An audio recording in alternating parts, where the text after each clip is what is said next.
بسم اللہ الرحمن الرحیم۔ السلام علیکم۔ شرک کی 4 اقسام کون کون سی ہیں؟ توحید کیا ہے؟ جانیے ڈاکٹر اسرار احمد سے۔ تو چلیے سنتے ہیں ڈاکٹر اسرار احمد کی زبانی۔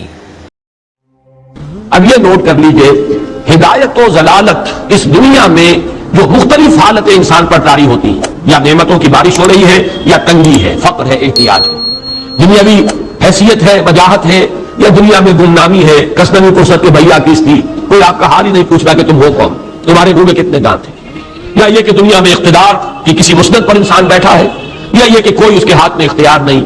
یہ تمام جو حالات انسان پر طاری ہوتے ہیں، ان کے جواب میں جو طرز عمل فکری اعتبار سے اور عملاً انسان اختیار کرتا ہے، اس کے 4 درجے ہیں۔ پہلا درجہ ہے انتہائی گمراہی، ضل ضلالا بعیدا۔ وہ کیا ہے؟ اگر عزت ہوئی، نعمتیں ملی، فلاں دیوی یا دیوتا کی نگاہ کرم ہے، اس کی کرپا سے یہ ہو گیا، اور اگر کوئی تکلیف آ گئی، مصیبت آ گئی، معلوم ہوتا ہے کہ فلاں دیوی یا دیوتا ہم سے ناراض ہو گیا، یہ کالی دیوی کی طرف سے کوئی مصیبت آ گئی ہے، یا یہ کہ یہ لکشمی دیوی کی نگاہ کرم ہے کہ ہمیں دولت مل گئی ہے۔ یہ تو ہے شرک۔ شرک ہونے کے اعتبار سے یہ ہے ضل ضلالا بعیدا، انتہائی پستی۔ اس پستی سے اوپر آئیں گے تو توحید کی پہلی منزل ہے۔ عزت دی اللہ نے دی، اگر کوئی تنگی آ گئی، فقر، تکلیف، کوئی ذلت، رسوائی، یہ بھی اللہ کی طرف سے۔ ایک اعتبار سے تو انسان ہدایت پر آ گیا، بڑی گہرائی تھی اس گندگی کی اور اس خباثت کی جو شرک جس کا نام ہے، اس سے انسان نکل آیا، نجاست سے۔ توحید تو ہے، لیکن ابھی اس میں اس کی گمراہی کا ایک ایلیمنٹ شامل ہے، اور یہ گمراہی سے جب تک آگے نہیں آئے گا، اوپر نہیں ابھرے گا، اس کا طرز عمل کیا ہوگا کہ ذرا کچھ مل گیا، عزت مل گئی، پھولے نہیں سما رہے، اب زمین پر قدم نہیں ٹک رہے، گردن اکڑ رہی، کہیں محرومی ہو گئی، کوئی تکلیف آ گئی، کوئی مشقت، فقر آ گیا، اب بجھ کر رہ گئے۔ ان دونوں کیفیات میں انسان کا پینڈولم جو ہے وہ ایکسٹریم ہو جائے گا۔ یہ کب ہوگا؟ جبکہ انسان یہ سمجھتا ہے کہ اس دنیا میں جو دولت مل گئی یا عزت مل گئی تو یہ گویا کہ بڑی کوئی قابل فخر شے ہے، اور اگر یہاں پر کوئی تکلیف آ گئی، کوئی مصیبت آ گئی، فقر و فاقہ آ گیا تو یہ گویا کہ بہت ہی اہانت آمیز شے ہے۔ اگر یہ انسان سمجھے گا تو طرز عمل وہ نکلے گا، نتیجے کے طور پر جو میں بیان کر چکا ہوں، یہ گمراہی ہے۔ اس گمراہی سے نکلیں گے تو آپ کس مقام پر آئے؟ دوسری منزل ہدایت کی کیا ہے؟ نہ یہ عزت ہے نہ یہ ذلت ہے، دونوں حیثیتیں برابر ہیں کہ یہ امتحان ہے۔ اسی لیے دونوں آیتوں میں ایک لفظ قدر مشترک ہے، اذا مبتلاہ فاما الانسان اذا مبتلاہ ربہ فاکرمہ ونعمہ۔ یہ بھی ایک ابتلا ہے، آزما رہا ہے اللہ، کبھی وہ دے کر آزماتا ہے، کبھی چھین کر آزماتا ہے، کبھی فقر و فاقہ سے آزماتا ہے، کبھی وہ کثرت دولت اور کثرت مال سے آزماتا ہے، کبھی وہ صحت دے کر آزماتا ہے کہ یہ قوت و توانائی اور صحت جو میں نے دی ہے یہ اس میں کیا کرتا ہے، کبھی وہ مرض کے ذریعے سے آزماتا ہے کہ صبر کرتا ہے کہ نہیں کرتا۔ ہمارے لیے شکوہ اور شکایت تو اس کی زبان پر نہیں آ جاتی، نالا اور شیون تو نہیں آ جاتا، تکلیف جھیلتا ہے کہ نہیں جھیلتا، اس میں تحمل ہے کہ نہیں ہے، تو صبر کرتا ہے یا شکر کرتا ہے۔ یہ دونوں کیفیات در حقیقت اس اعتبار سے مساوی ہے، یہ بھی امتحان، یہ بھی امتحان۔ یہ حقیقت جب سامنے ہوگی، اب وہ پینڈولم جو ہے وہ بہت کم ہو جائے گا، یعنی انسان میں طبعی طور پر تو ایک اثر ہوتا ہے غیر اختیاری، کسی چیونٹی نے کاٹا آپ کے پاؤں پر، آپ اپنا پاؤں ہٹا لیں گے، اس میں کوئی ارادہ نہیں، ریفلیکس ایکشن ہے، غیر اختیاری فعل۔ اس حد تک تو انسان ضرور متاثر ہوتا ہے، اس سے تو کوئی انسان جو ہے وہ بلند تر نہیں ہو سکتا۔ حضرت ابراہیم رضی اللہ تعالیٰ عنہ، حضور کے وہ نومولود فرزند، انتقال جب ہو رہا تھا، آپ کی آنکھوں میں آنسو آ گئے۔ اب یہ طبعی اثر ہے، ایک فعل ہے، انفعالی کیفیت ہے جو بالکل طبعی ہے، لیکن یہ نہیں کہ اس کی وجہ سے انسان کی زبان پر کوئی شکوہ آ جائے، کوئی شکایت آ جائے، یہ نہیں ہوگا، یہ ایمان کے برعکس ہے۔ اسی طریقے سے اگر کوئی خوشی ہوئی ہے تو چہرے کے اوپر ایک نکھار آ جائے گا، تبسم آ جائے گا، اس سے زائد نہیں۔ اس حد تک تو یہ سمجھیے کہ انسان کا طبعی تقاضا ہے۔ اس سے زیادہ یہ پینڈولم اگر سوئنگ کر رہا ہے تو گویا کہ اس حقیقت سے انسان محدود ہے کہ یہ بھی امتحان ہے، یہ بھی امتحان ہے، جو ہم سورہ حدید میں پڑھ چکے ہیں۔ ما اصاب من مصیبت فی الارض ولا فی انفسکم الا فی کتاب من قبل ان نبراها ان ذلک علی اللہ یسیر لکی لا تعصوا علی ما فاتکم ولا تفرحوا بما آتاکم۔ اللہ تمہیں کچھ دے تو اتراؤ مت، اللہ تم سے کچھ چھین لے تو اس کے اوپر افسوس مت کرو۔ اس کا یہ نتیجہ ایمان کا نکلنا چاہیے۔ اگر تمہیں ایمان ہے اللہ پر، اگر تمہیں یقین ہے کہ جو کچھ ہوا ہے اللہ کے اذن کے بغیر نہیں ہوا، اگر تمہیں یقین ہے کہ اللہ نے جو میرے لیے طے کیا ہے اس میں میرے لیے خیر ہی ہے، چاہے فی الحال، فی الوقت، فوری طور پر مجھے ناگوار محسوس ہو رہی ہے بات، لیکن یقیناً میرے لیے اس میں خیر ہے میرے رب کی طرف سے کہ ہر کے ساتھ یہ ماریخ عین الطاف، ہم تو شارٹ سائٹڈ ہیں، ہم دیکھ نہیں سکتے کسی شے کو، ہم اس کے ظاہر کو دیکھ کر گھبرا اٹھتے ہیں کہ یہ تو تکلیف آ گئی، کیا پتا اسی کے پردے میں اللہ کی رحمت آ رہی ہے۔ میں نے وہ رئیس امروہی کے اشعار آپ کو کئی دفعہ سنائے ہیں، وہ وقت آیا کہ ہم کو قدرت ہماری صحیح و عمل کا پھل دے، بتا رہی ہے یہ ظلمت شب کہ صبح نزدیک آ رہی ہے، ابھی ہے کچھ امتحان باقی، فلاکتوں کے نشان باقی، قدم نہ پیچھے ہٹے کہ قسمت ابھی ہمیں آزما رہی ہے۔ رئیس اہل نظر سے کہہ دو کہ آزمائش سے جی نہ ہارے، جسے سمجھتے ہو آزمائش وہی تو بگڑی بنا رہی ہے۔ اسی آزمائش سے تو بگڑی بنے گی، اسی سے تو تمہارا خیر جو ہے اجاگر ہوگا، سامنے آئے گا، پتہ چلے گا who's who, what is what۔ ابو بکر میں کتنا یقین اور ایمان تھا، یہ کیسے معلوم ہوگا؟ کیسے معلوم ہوگا کہ بلال میں کتنا سہار، کتنا تحمل تھا، کتنا صبر تھا، اگر وہ مصیبت ان پر نہ آتی کہ جو امیہ ابن خلف کے ہاتھوں ان پر قیامت ٹوٹ رہی تھی۔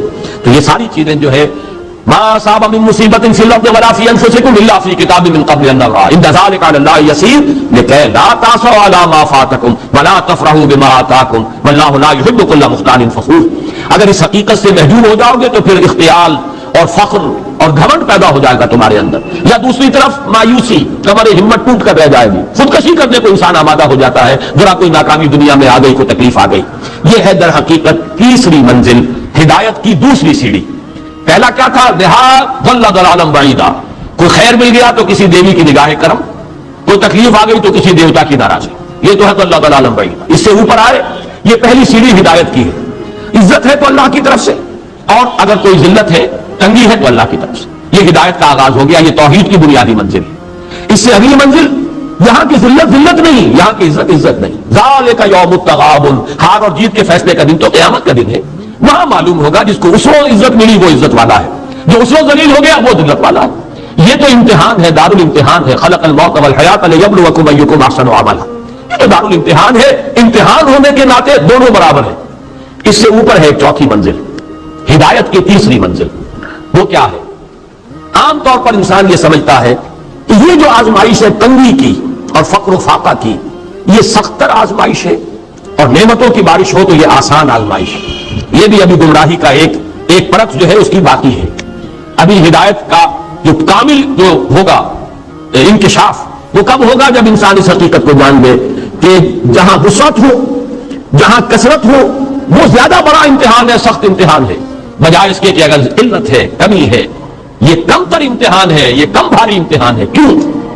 کہ اگر آپ کے پاس کثرت ہے، آپ کے اندر غفلت پیدا ہو جائے گی، کثرت کا لازمی نتیجہ غفلت ہے، اور اگر قلت ہے، وہ مشکل گزارا ہو رہا ہے تو اللہ یاد رہے گا، راتوں کو گن گنائیں گے۔ آسائش میں اللہ کو بھول جانا زیادہ ممکن ہے بلکہ متوقع ہے، اور تکلیف میں اللہ کا یاد آنا زیادہ متوقع ہے۔ اس میں انسان فریاد کرتا ہے، اللہ سے دعا کرتا ہے، تو کون سی چیز نتیجے کے اعتبار سے بہتر ہوئی؟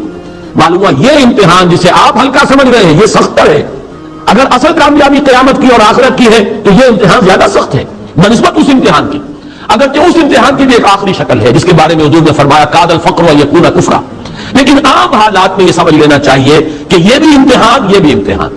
لیکن اگر تنگی ہے، اس کے لیے بھی حدیث بڑی پیاری ہے، حضور نے فرمایا ما قل و کفا خیر مما کثر و الہا، اگر کم ہو لیکن کفایت کر جائے، ضرورت پوری ہو گئی، پیٹ کو جتنا درکار تھا جسم اور جان کا رشتہ برقرار رکھنے کے لیے اتنا مل گیا، نہیں کوئی کئی کورسز کے ڈنر کھائے ہیں، نہیں کوئی اس کے اندر جو ہے لذت ہے، لیکن یہ کہ بنیادی ضرورت پوری ہو گئی، کسی کے سامنے ہاتھ نہیں پھیلانا پڑا، کسی کے سامنے عزت نفس کو ہتھیلی پر رکھ کر پیش نہیں کرنا پڑا، ما اللہ و کفا، جو کم ہے لیکن کافی ہے، خیر وہ کہیں بہتر ہے اس سے مما کثر و الہا، جو ہو تو بہت لیکن اس سے غفلت طاری ہو جائے۔ الہاکم التکاثر، یہ تکاثر تو انسان کو غفلت کے اندر مبتلا کر دینے والی شے ہے۔ یہ ہے اصل میں کہ جس کے لیے تاریخی اعتبار سے نوٹ کر لیجیے واقعہ امام احمد بن حنبل رحمہ اللہ، ان کی تاریخ کا، ان کی زندگی کا یہ واقعہ بہت ہی سبق آموز ہے۔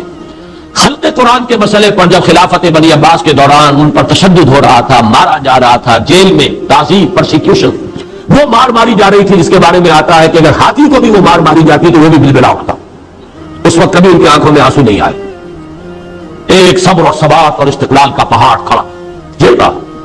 پھر وہ حکومت تبدیل ہو گئی، اب وہ جو خلیفہ وقت ہے وہ خود اس مسئلے میں ان کے ہم خیال ہیں، اب انہیں جیل سے تو نکال دیا گیا، اس کے بعد یہ کہ ایک وقت آتا ہے کہ دارالخلافہ سے اشرفیوں کی ایک تھیلی لے کر ایک شخص آتا ہے، یہ خلیفہ نے آپ کو ہدیہ بھیجا ہے، نذرانہ ہے، اس پر رو پڑے اور یہ عرض کیا بارگاہ خداوندی میں، پروردگار میں اس آزمائش کے قابل نہیں ہوں، یہ آزمائش کہیں سخت ہے، یہ سنہری آزمائش اور پہلی آزمائش، اس کو ریزسٹ کرنا جو ہے، ٹیمپٹیشن کو ریزسٹ کرنا یہ کہیں مشکل ہے اس پرسیکیوشن اور اس تشدد کو برداشت کرنے سے۔ یہ خاص طور پر یہ نمایاں نشان ذہن میں رکھیے کہ ان آیات میں کہ جو نہایت اہم ہے یہ دو آیتیں قرآن مجید کی، بظاہر سوال آتا ہے کہ اس میں حرج کی کون سی بات ہے؟